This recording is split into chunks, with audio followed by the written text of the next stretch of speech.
trees of green, red roses too.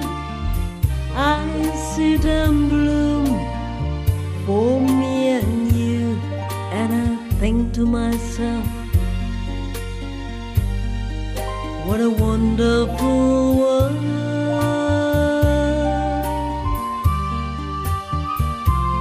I see skies of blue and clouds of white, the bright blue sea, the dark sacred night, and I think to myself,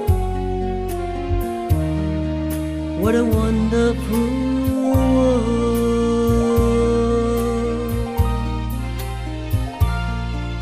The colors of the rainbow.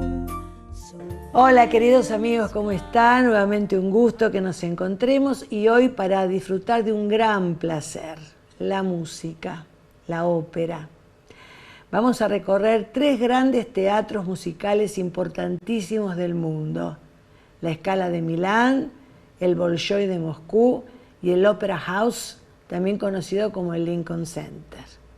Estos lugares que han tenido el placer, el honor, el gusto de tener a directores como Toscanini, también estuvo Daniel Barenboim en la Scala de Milán, y han escuchado obras, óperas de músicos de la talla de Bellini, de Rossini, de Verdi, de Donizetti, de Puccini.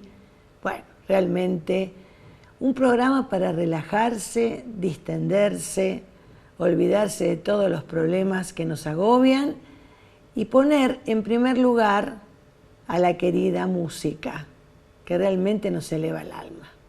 Ya venimos. I see trees of green, red roses too. I see them bloom for me and you, and I think to myself, what a wonderful world.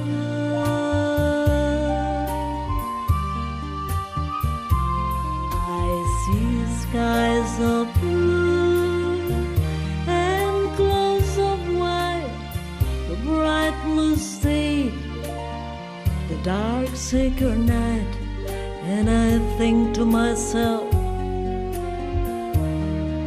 what a wonderful world.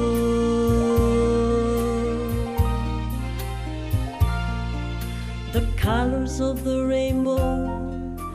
Bueno, hoy lo invité a mi gran amigo Leonardo, el profesor notable en música, realmente con el que tengo el gran placer de hacer estos programas. Muchas gracias, Patricia. Gracias por invitarme. Por favor, un gusto. Y no se va de un poco de la realidad del coronavirus, de la violencia. Temas que nos imperan. Sí, que este momento están tan en el tapete. Vamos a hablar de los grandes teatros musicales del mundo, de algunos. De algunos, porque no hay tiempo para hablar de todos. Empecemos por A la Scala de Milán. Teatro a la Scala, o más conocido como La Scala. La Scala. La Scala es uno de los teatros más antiguos y de los teatros más bellos y más completos, una verdadera factoría de arte. Se les dice que es un verdadero templo del arte lírico y de la música en general. Fue creado en 1788, pero no fue el original, incluso el que tenemos hoy en día tampoco fue exactamente el original. Ya anteriormente al Teatro a la Scala de Milán, ya hablaremos por qué se llama La Scala. Fue creado en el siglo XVIII en Milán, en la región de la Lombardía, que por aquella época y hasta entrado el siglo XIX va a ser un territorio ocupado por Austria. No va a ser un territorio del Imperio Austrohúngaro, ¿no? Del Imperio Austríaco. Claro, todo el norte de Italia pertenecía al Imperio Austrohúngaro. Todo eso estaba gobernado por María Teresa de Austria. Y ese fue el motivo de la gran lucha de los italianos para independizarse, ¿no? Y la Scala de Milán fue un teatro emblemático en ese sentido, porque albergó nada más ni nada menos que el estreno del Nabucco de Verdi en 1842, que era una ópera que representaban en aquella época la lucha del pueblo italiano contra la dominación austríaca. Bueno, o sea que muy representativa. Muy importante. Claro. Ahora, ¿por qué se llamaba a la Scala? No era porque había una escalera. Sí, yo pensé por la escala musical, Claro, tal vez. no. Se llamaba a la Scala porque se construyó, se erigió en el mismo lugar donde había una iglesia que se llamaba Santa María a la Scala. Ah, por eso. Que había sido, bueno, y esta iglesia se llamaba de esa manera porque había sido mandada a construir por Regina de la Scala. Bueno, entonces. Entonces, de ahí es donde el nombre de la Scala, a la Scala, y le quedó la Scala. Tenemos que decir, ya que siempre yo hablo de la parte religiosa, que está bajo el protectorado de San Ambrosio, sí, que es uno de los 4 padres de la Iglesia. Y hay que decir también uno de los 36 doctores que tiene la Iglesia Católica. La Iglesia Católica tiene muchos doctores y solo 3 doctoras. Pero San Ambrosio, así nomás, como una especie de condimentito muy lindo, hay una leyenda que dice que cuando él nace, cuando es un bebé, viene un enjambre de abejas y una de ellas le deja una gotita de miel en la boca del bebé. Y el papá se dio cuenta de que ese niño iba a ser un gran orador. Y bueno, después sí, fue un gran teólogo. Y hay otra anécdota que dice que San Ambrosio estaba en la casa de un hombre muy rico, una vez comiendo, muy rico, y le preguntó a este señor que si su vida siempre había sido así, tan benigna, tan positiva, si nunca había tenido ningún problema. Y el hombre le contestó que él no conocía la adversidad, que ni él ni sus hijos nunca habían padecido ningún tipo de problema, ni enfermedades, ni obstáculos, ni nada. Entonces San Ambrosio, que estaba con otro fraile, le dijo: salgamos corriendo de acá porque esta es una muy mala señal. Y no terminaron de salir que la casa se hundió y se murieron todos los dueños. Entonces, dice San Ambrosio, dijo: en esta casa no estaba Dios, ¿no? Estas pequeñas anecdotitas son interesantes para que veamos que cuando está Dios, no puede ser que todo vaya por un carril sin ningún problema. Siempre hay alguna prueba. Seguro. Siempre hay alguna Seguro. prueba. Y la ópera de la cual vamos a hablar, que es Nabucodonosor, que ahora me vas a contar un poquito la historia, tuvo grandes pruebas Nabucodonosor, ¿no es cierto? Sí. Sí, al punto de desafiar al Dios de Israel y Dios lo castigó con un rayo fulminante, con lo cual quedó absolutamente demente, porque él quería destruir a todo el pueblo de Dios, empezando por destruir el templo de Jerusalén. Y creo que lo llegó a destruir. Y lo llegó a destruir. La primera destrucción fue la de Nabucodonosor de Babilonia, y la segunda fue la de Tito Vespasiano de Roma, ¿no? Claro, y él... Hubo 2 templos.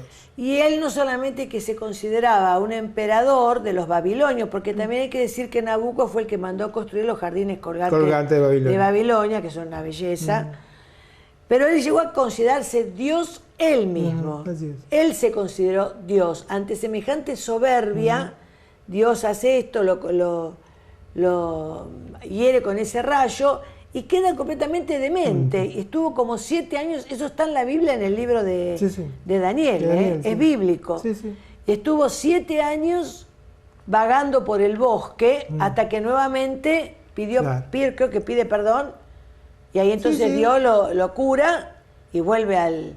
Sí.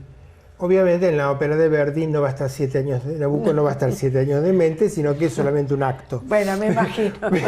Un poco, si tenían que esperar 7 años, se va un poco a aburrir la gente. No, seguro. Pero bueno, es importante como dato dentro de la historia, ¿no? Claro. Porque es un dato aleccionador, ¿no? Del poder de Dios sobre el pecado de soberbia. Claro. El pecado de soberbia. Claro. No nos olvidemos de que, ¿cómo fue el tema, el pecado de soberbia? Seguro. ¿Y dónde terminó? Claro. ¿Te parece que vayamos escuchando? Sí, por supuesto. Es decir, ¿podemos ir escuchando esa ópera maravillosa de Verdi, por favor?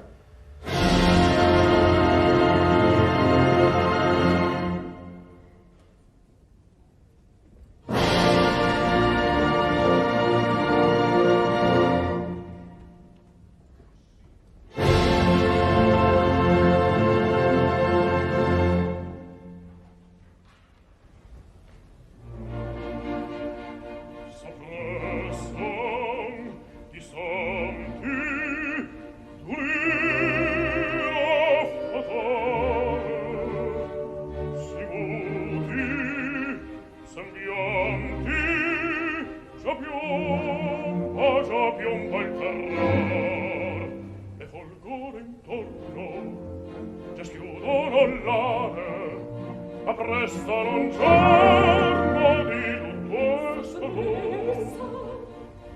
Si muove, si muove,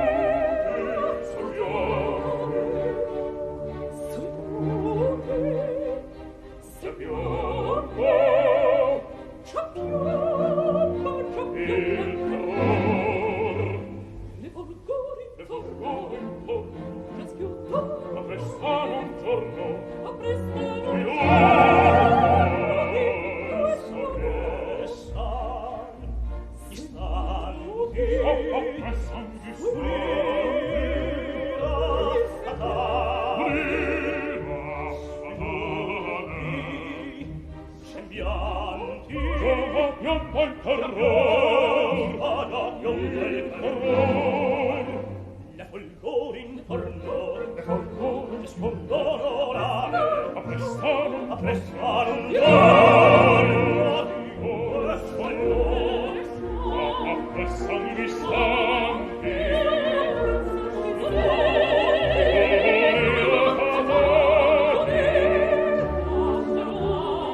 Aclaremos un poquito el tema de que nos va a quedar pendiente para el próximo bloque, del cautiverio del pueblo judío. ¿Cómo fue? Ellos estuvieron cautivos, estamos hablando del siglo VII antes de Cristo. Ya estaban cautivos de los babilonios. Sí, una cosa fue Egipto y la salida de Egipto, que representó el nacimiento del pueblo hebreo como pueblo en sí, cuando Dios los saca y los lleva a la tierra prometida. El exilio en Babilonia es por la invasión de Nabucodonosor, que se los lleva a todos prisioneros a Babilonia, y ahí tienen que rearmar su culto y su vida conforme a las leyes que Dios le había dado al pueblo de Israel, pero reglamentándolas para la realización de la vida en un lugar totalmente nuevo y diferente.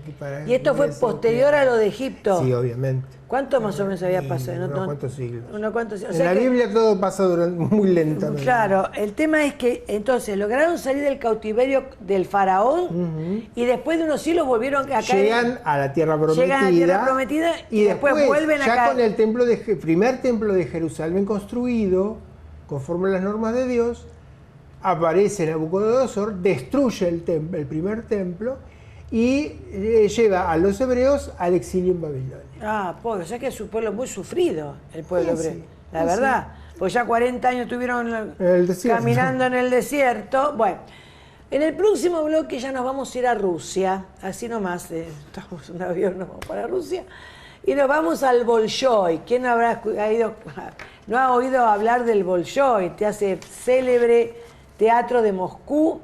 Y ahí vamos a tener a un grande que a mí me encanta, que es Tchaikovsky. Así que bueno, ya venimos.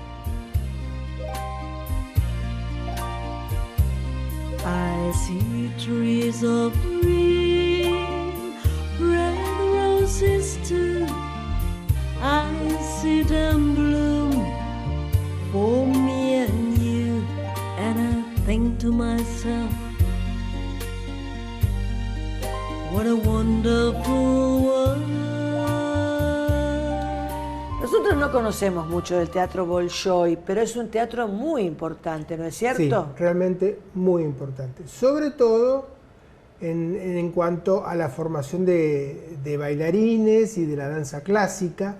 Cuando se habla de Bolshoi, siempre uno lo primero que piensa es en los cuerpos de baile, ¿no? Claro. En la presentación de los ballets. Sin embargo, el Bolshoi también es un teatro de ópera y también es un teatro de concierto. Pero Bolshoi es sinónimo de danza, es sinónimo de ballet. Claro. Ahora, ¿qué significa Bolshoi en ruso? Significa grande, Mirá. teatro grande. Porque en la Rusia imperial había dos teatros. Uno grande, que era el Bolshoi, y el teatro Mali, que era un teatro más chico, un teatro de cámara. En ese teatro de cámara se hacían representaciones de teatro hablado, de teatro de prosa. En cambio, en el Bolshoi se hacía ópera y ballet. También es cierto que los cuerpos de ópera y ballet de rusos ya habían sido creados muchísimo, pero muchísimo antes de la creación del Bolshoi, que fue recién en 1825. Anteriormente se habían construido dos teatros que se llamaban Teatro Petrovsky, porque estaban ubicados en la calle Petrov, que así se llamaba, entonces tomaban el nombre de la calle, lo cual era muy común, lo más lógico. La calle donde está la Scala de Milán es la Vía Filarmonici. Claro. La calle Filarmónica. O sea que los cuerpos musicales del Bolshoi obligaron a la creación de un teatro imperial. Claro. Hasta la Revolución Rusa, que los teatros dejan de ser imperiales para ser teatros mucho más abiertos, pero que tienen la obligación de producir espectáculos exclusivamente rusos. Al punto tal que las óperas que no son rusas, son italianas, francesas, deben ser cantadas en ruso. Y el ruso, que es tan difícil. El Bolshoi siempre fue creado para el repertorio ruso. Uno a veces piensa no hay repertorio ruso de ópera. Sí, hay mucho repertorio ruso de ópera. Y le ha dado cabida principalmente a un compositor que se llamaba Mikhail Glinka, que tiene una ópera muy famosa sobre una leyenda rusa, obviamente, que se llama Ruslan y Ludmila. Pero además tenemos que recordar a Rimsky-Korsakov, que es mucho más conocido.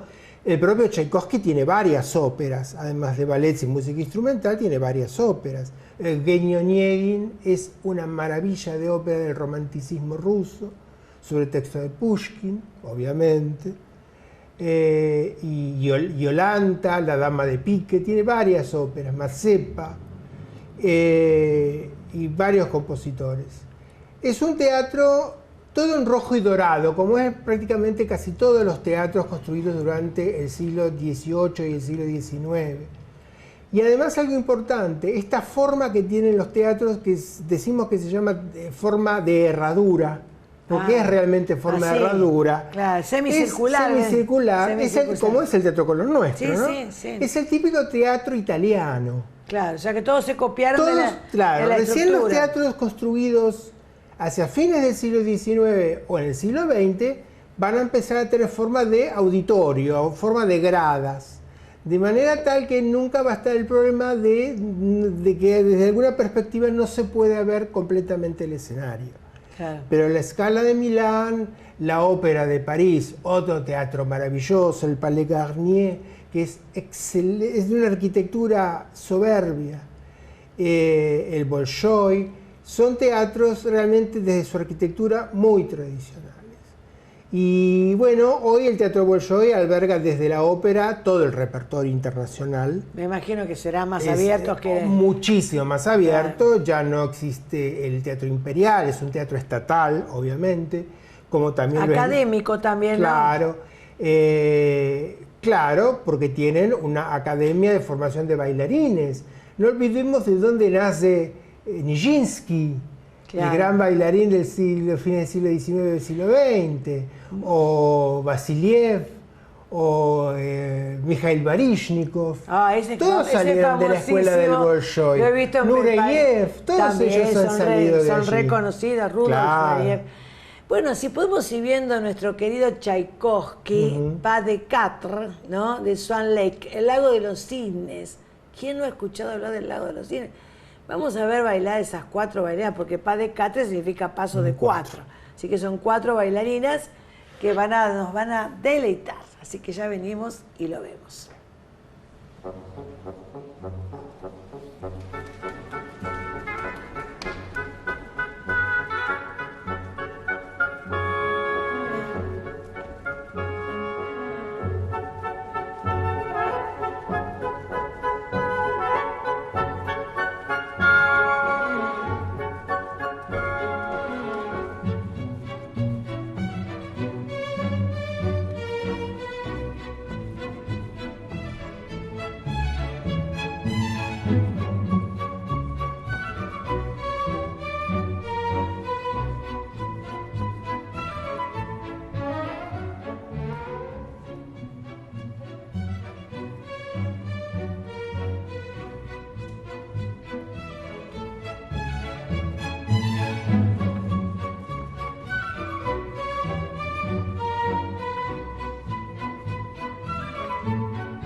Bueno, el argumento de esta ópera, de este ballet, mejor dicho, responde a todas las características románticas del siglo XIX, que también está muy asociado con la literatura romántica. ¿Dónde se estrenó y cuándo? Casualmente en el Teatro Bolshoi de Moscú, en el año 1877. O Casi sea que fines del siglo XIX. es una obra escrita para este teatro. Claro, claro.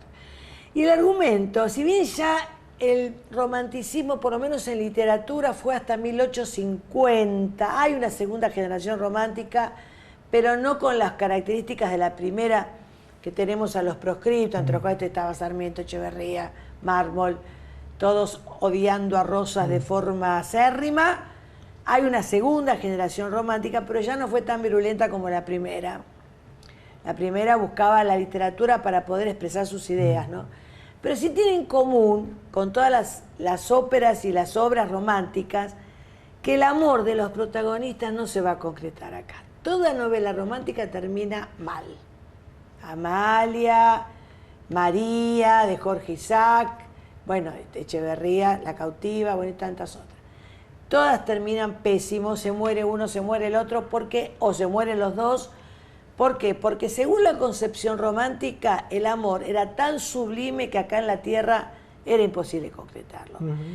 Y el argumento del Lago de los Cisnes, tenemos todos los condimentos románticos. Así es. Acá el profesor me va a anteceder y yo le voy a dar el toque de gracia. Contanos un poquitín del argumento. Un príncipe, Sigfrido, el día que cumple su mayoría de edad, tiene que encontrar una esposa. Y dentro del baile de su cumpleaños, de su fiesta de cumpleaños, no encuentra con quién hacer pareja, pero él había quedado prendado de unos cisnes que había visto cuando salió a cazar, que viven a las orillas de un lago, pero en realidad son mujeres hechizadas que adoptan la forma de cisne. Y entonces él sale a buscar para cautivar y para encontrar a este cisne que lo ha enamorado. Estos cisnes han sido hechizados por von Rothbard, un brujo que tiene a su vez una hija que va a ser el cisne negro. La contraria. La contrafigura, ¿no? Amoroso. ¿Cómo hacer para que Sigfrido logre romper ese hechizo? La conquista, ella se enamora, pero cuando el mago quiere impedir la unión de ellos dos, el amor que hay entre ellos dos rompe el hechizo, pero para eso ninguno de los dos puede seguir viviendo. Claro. Y entonces lo que se ve en el final del ballet es como tanto él como Sigfrido como el cisne se tiran desde un peñasco y renacen en el plano. Y concreta su amor en el cielo. La idea es esa, porque acá la tierra no se puede bajo ningún punto de vista. Y fue la única forma de romper el hechizo. Entonces, ¿no? Por eso tienen todo final trágico, claro, ¿no? Que después cuando hablemos un poquito de Aída, también ahí que también es de la misma ejemplo. época, vamos a ver algo medio parecido. No igual, pero medio parecido. Siempre el final trágico. Pero de eso vamos a hablar. Todavía estamos en Rusia. No vamos a viajar todavía, seguimos en este país. Y en el próximo bloque vamos a hablar, seguimos hablando de Tchaikovsky, seguimos viendo ballet y bueno, de otra obra también maravillosa, pero no se lo pierdan, ya venimos. I see trees of green, red roses too. I see them bloom for me and you, and I think to myself, what a wonderful world.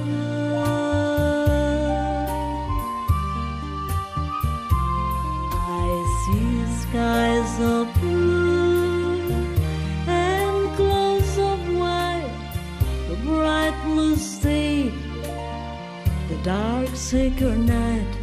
And I think to myself, what a wonderful world.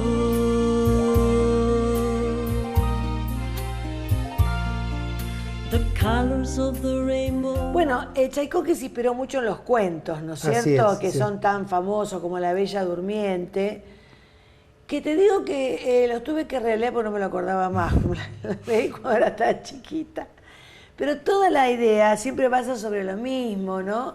Acá lo vamos a recordar porque habrá mucha gente que ni se lo acuerda. ¿Lo querés contar o si no lo cuento yo como vos? Contalo. Bueno, sí. La Bella Durmiente es una niña que nace en un reino, porque siempre estamos entre los príncipes, los reyes, y son invitadas a la fiesta del bautismo de la niña las hadas, ¿no?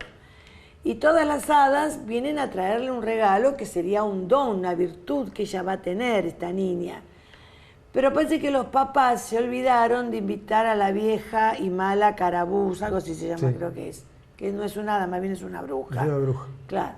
Y bueno, cuando las primeras, creo que eran 6, las primeras 5 hadas hacen su ofrecimiento de que la niña va a ser hermosa, dulce, inteligente, buena y todas las otras virtudes, aparece esta mala bruja que debido a que no fue invitada, que fue desairada, le va a echar una maldición, que la niña a los 16 años se va a pinchar con un huso, que en aquella época existía la rueca, las mujeres tejían con huso, y va a morir. Pero como faltaba el regalo de la 6ª hada, ella dice que no va a morir, que va a entrar en un sueño de 100 años y que la va a despertar el amor, ¿no? Siempre el poder salvador del amor, ¿no? Sanador del príncipe. Y bueno, la niña crece en virtud, pero un día, lamentablemente, llega a los 16 años, a pesar de que los padres habían sacado todos los usos que había en el palacio. La vieja, que hace recordar también a la Blancanieves. Blancanieves es una manzana, claro. Acá es un uso. Entonces viene esta bruja mala, disfrazada de anciana, que le ofrece el uso a la niña, y la niña lo toma en su inocencia en un ramo de flores. Sí. Entonces la niña toma el ramo de flores y el uso estaba ahí y se pincha. Y bueno, ahí entonces se queda dormida. Pero ¿qué pasa? El hada tuvo la previsión de que todo el reino quedara dormido, porque si no se iban a morir los padres. Todos quedan dormidos, hasta que el príncipe, que va a ser el que la va a despertar, Desiree creo que se llama el príncipe, el hada también tiene la previsión de que todo el reino va a quedar como envuelto en una especie de neblina, de telaraña, algo así, para preservarlo. Claro. Y después viene el príncipe, que es inducido por el hada, logra llegar, le da el beso de amor, todos despiertan y bueno, y comieron, y se casan, ¿no? Fueron felices y comieron perdices. ¿Es así o no? Es así la historia, sí. Bueno, antes de que continuemos, Sí. ya podemos pasar un poquito del ballet. Ya venimos.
Te estamos preguntando en el recreo si Tchaikovsky tuvo mucho éxito con los ballets y vos me dijiste que sí. Sí, los ballets fueron muy bien recibidos. Las óperas, algunas como Eugenio Onegin, sí, fueron bien recibidas, y algunas otras como La Dama de Pique tuvo sus complicaciones, ¿no? Sus críticas. El teatro ruso es un teatro muy oscuro, muy denso, terriblemente trágico. La literatura. Claro, la literatura. Y la música de Tchaikovsky no es menos trágica porque la propia vida de Tchaikovsky fue trágica. Claro, estábamos hablando justamente de por qué esa literatura es tan densa, a veces muy descarnada, con leer El príncipe idiota de Dostoyevsky, Banca de Chekhov, Crimen y castigo, Los hermanos Karamazov. Pintan una sociedad donde, por empezar, la muestran justamente, ¿cómo podemos decir? Las grandes clases sociales muy diferenciadas hasta que se hizo la revolución en el 17, y sacaron a los Romanov, ¿no? De una forma también terrible. Pero después, cuando vino la Revolución Rusa y se asentó el comunismo, la lucha entre ellos fue también terrible. Vos viste la famosa película Doctor Chicago.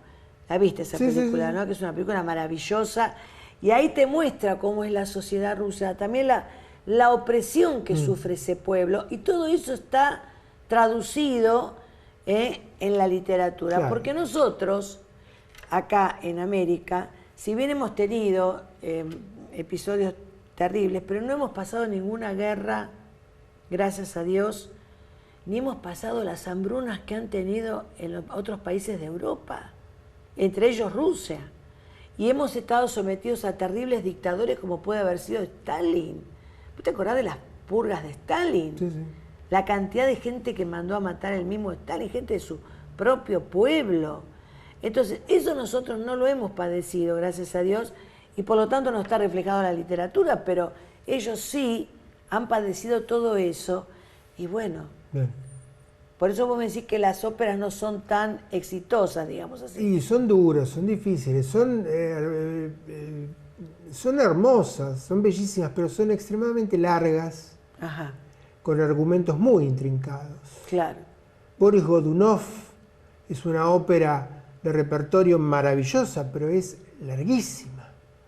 Y ahí se muestra bien las diferencias y la vida del pueblo bajo ruso. Ahí está, ¿ves lo que yo te dije? Y, ¿Cómo ha sufrido ese claro, pueblo? Y todos esos personajes típicos del pueblo llano, ¿no? Claro, inclusive... En cambio el ballet es otra cosa. es un arte muy francés, Sí, sí, muy sí, delicado, muy sí. refinado. Claro, no muestra todo ese sufrimiento. Claro. Sí, recordemos que, volviendo a Bella Durmiente, no se estrenó en el Bolshoi, se estrenó en lo que hoy se llama Teatro Mariinsky de San Petersburgo, que antiguamente, durante el régimen comunista, era el Kirov de Leningrado. Leningrado ya no existe con esa denominación. Claro. Volvió a ser San Petersburgo, Sí, sí, como era la capital original de Rusia. Claro, claro.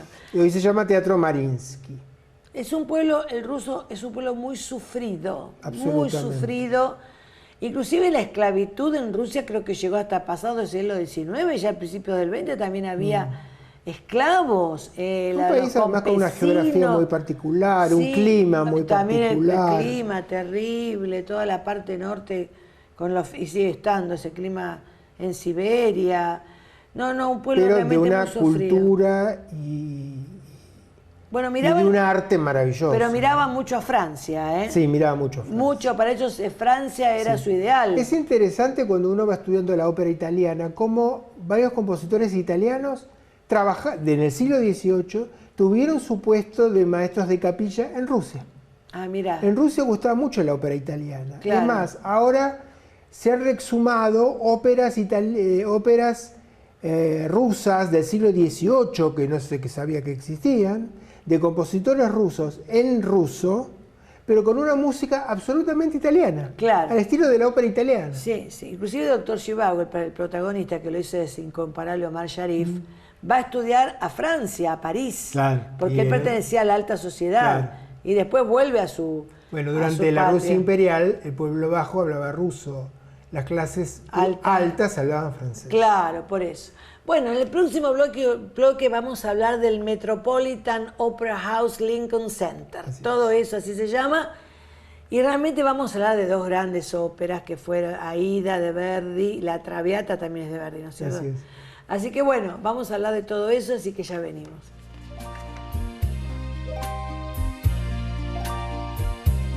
I see trees of green, red roses too.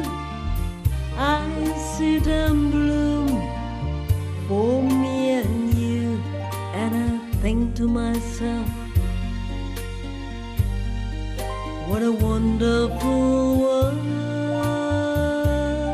Bueno, vamos entonces a viajar a Estados Unidos, Así es. ¿no? Al Metropolitan Opera House. Más que forma conocida con el Lincoln Center, porque en realidad claro, el actual Metropolitan, o el Met, como le dicen los americanos, forma parte de un complejo cultural que se llama el Lincoln Center, que está integrado por el Metropolitan Opera House, la Ópera Estatal de Nueva York y la sala de conciertos de la Orquesta Filarmónica de Nueva York, lo que antes se llamaba la Avery Fisher Hall. El actual Metropolitan fue inaugurado en 1963. Sin embargo, hubo un primer Metropolitan en el siglo XIX. Por eso el Metropolitan que hoy conocemos tiene un estilo mucho más moderno. Si bien conserva el estilo de herradura semicircular, sus aristas, digamos, son mucho más redondeadas, mucho más neoclásicas, casi directamente, casi más modernas. Todos los teatros, por supuesto, tienen una araña central. Bueno, este también tiene son maravillosas. Sí. Aquí tienen una araña central que durante las representaciones se eleva y desaparece. Ay, qué lindo. Y en vez de tener plafones, tienen especies de iluminación con forma de galaxias, como si fueran galaxias espaciales, Planetas. que también se levantan, como si fueran rayos de estrellas. O sea, muy norteamericano. y un cielo raso hecho en oro. Ay, qué maravilla. Es inmensamente grande. Son 8.000 metros cuadrados y tiene capacidad de 3.800 espectadores. Creo que es el teatro más grande del mundo en este momento, Es ¿no? uno de los más grandes y además es el que más produce, es el que más trabaja. Bueno, porque el show business de Estados Unidos... Tiene 27 títulos por temporada. Qué maravilla. Cuando nosotros en Colón tenemos acá 6. Bueno, u 8. También no tenemos Y la misma eso que tenemos un teatro que está trabajando mucho. Bueno, en pero este la momento. población nuestra no es comparable a la población norteamericana. De cualquier manera, esto está en una sola ciudad que es New York. New York. New York. Pero, lo que pasa es que es un teatro que está organizado de otra manera. Ahora, hay que decir que es un teatro privado, no es un teatro estatal. Bueno, pero vos no te olvides de que los norteamericanos, el show business... Ellos es lo que ellos tienen funciones... Si no, no existiría Hollywood, no existiría Disney, claro, no existiría... así como aquí nosotros en los teatros privados tenemos 2 funciones en cualquier temporada de teatro, ellos en el Metropolitan tienen los sábados 2 funciones. Ajá. Una a las 2 de la tarde, claro, que se ven directo en Buenos Aires, mira, en el Teatro Nacional, cada bien. 15 días, y también a las 8 de la noche. Claro. De lunes a sábado. O sea que solo descansan los días. No descansan nunca. Los 27 títulos por temporada y días de dos funciones y a veces también con algún concierto. Qué Se maravilla. trabaja muchísimo. Bueno, muchísimo. me alegra, claro. Por eso la categoría. Pero también que tiene, tendrán ¿no? obviamente una convocatoria muy superior grande. a la que tenemos tal Muy vez grande, acá. muy grande. Bueno, ahí tenemos que hablar mucho del tema de la educación y la cultura, Obviamente. ¿no? Porque hay que hacer gustar a los niños, de que son niños, de la ópera. Acá no te hacen gustar de esos chicos de la ópera. No, acá lo aburrido. Claro, lo aburrido, exactamente. Bueno, vamos a empezar con Aída, ¿no? De Verdi. Verdi fue un autor maravilloso que tuvo también tragedias en su vida, ¿eh? No le fue tan fácil. En un lapso muy corto de tiempo, su primera esposa, Margarita Baresi, Con sus hijos. y sus 2 hijos, ¿no? Sí, debido a la tuberculosis, ¿no? Meningitis. Meningitis. Una Bueno, y después ya vamos a ver el argumento de Aída, que también es otra ópera romántica, cuyos protagonistas, otra vez está el triángulo amoroso. Vamos a escuchar primero un poquito, después el profesor va a aclarar un poquito el argumento, ¿sí? Así que si el señor director lo puede pasar, por favor.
típica obra romántica, nuevamente el final trágico de Aida, Radamés, que es el enamorado, y Amneris, que es la tercera en discordia, pero que a su vez es la hija del faraón. Siempre pasa lo mismo, la tercera en discordia. Y los enamorados que también para poder concretar su amor terminan de una forma trágica. Sí, mueren sepultados vivos. Sepultados vivos porque, bueno, contar toda la ópera no se puede, pero Aida decide ir con su amado, que él era egipcio, ella es etíope. Y hay otra vez una guerra entre ellos, bueno, otra vez el amor que lo ofrenda todo por el amor, digamos así, la vida, por el amor. Bueno, y como nos estamos quedando casi sin tiempo, queremos también pasar un poco de la Traviata, que también es de Verdi, y está basada en la famosa novela de Alejandro Dumas hijo, la famosa La Dame aux Camelias, la Dama de las Camelias. Así que bueno, si podemos ver también, por favor.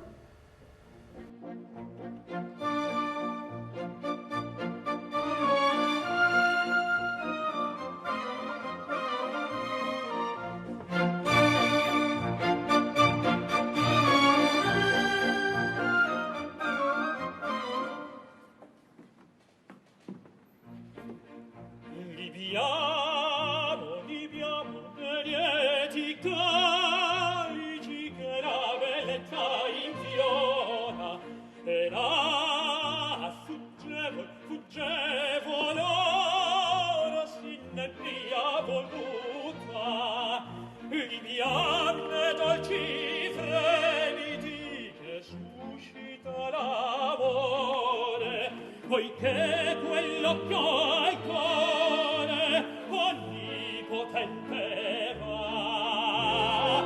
Mi amo, amor, fra i calici più d'anima ti avrà.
Tenemos que aclarar que está basada en la vida de el mismo Alejandro Dumas, hijo, ¿no es cierto? Sí, la Traviata, que la traducción significaría la extraviada, o sea, la que está fuera del canon social.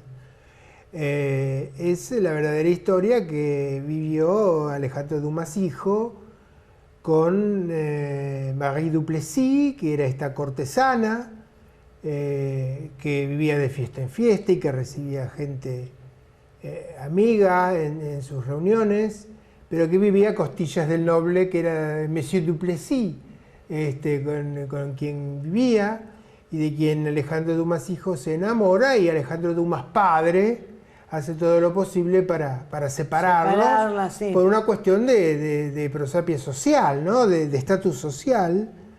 que en el caso de la Dama de las Camelias adoptan nombres diferentes, Armand Duval y Margarita Gautier.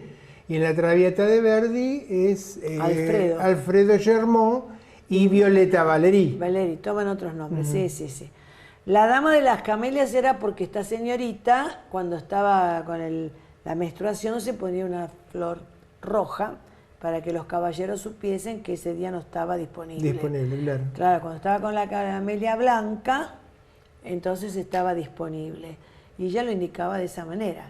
Ahora, hay que destacar y rescatar, que no sé si habrá sido así en la vida de Alejandro, que cuando el padre la va a interpelar y le dice que por favor lo abandone, porque la hija, él tenía una hija que era más pura que un ángel, y debido a que el hijo estaba con saliendo con ella, imagínate, se frustraba el casamiento de la hija. La sociedad del siglo XIX tan cerrada, entonces ella tiene un gran acto de nobleza, a pesar de estar muy enamorada, renuncia al amor de Alfredo, sería. Y después, bueno, ella ya tenía tuberculosis, que es la enfermedad típica del siglo XIX. Mató a muchísima gente. Así que, bueno, hasta que cuando se descubre el famoso bacilo de Koch, que lo descubre Robert Koch, el médico alemán. ¿Qué te puedo decir, Leonardo? Esto ha sido un oasis. Bueno, en este momento de tanta presión social. Hemos disfrutado de algo que realmente nos eleva el alma. Espero, como siempre, te hayas sentido bien. Sí, por supuesto, como siempre. Ha sido un gran placer. Igualmente. Y será hasta la próxima, porque ya el tiempo se me voló así, ¡tac! Hablando de lo que a uno le gusta, la música, la literatura, el arte. ¿No es cierto? Así es.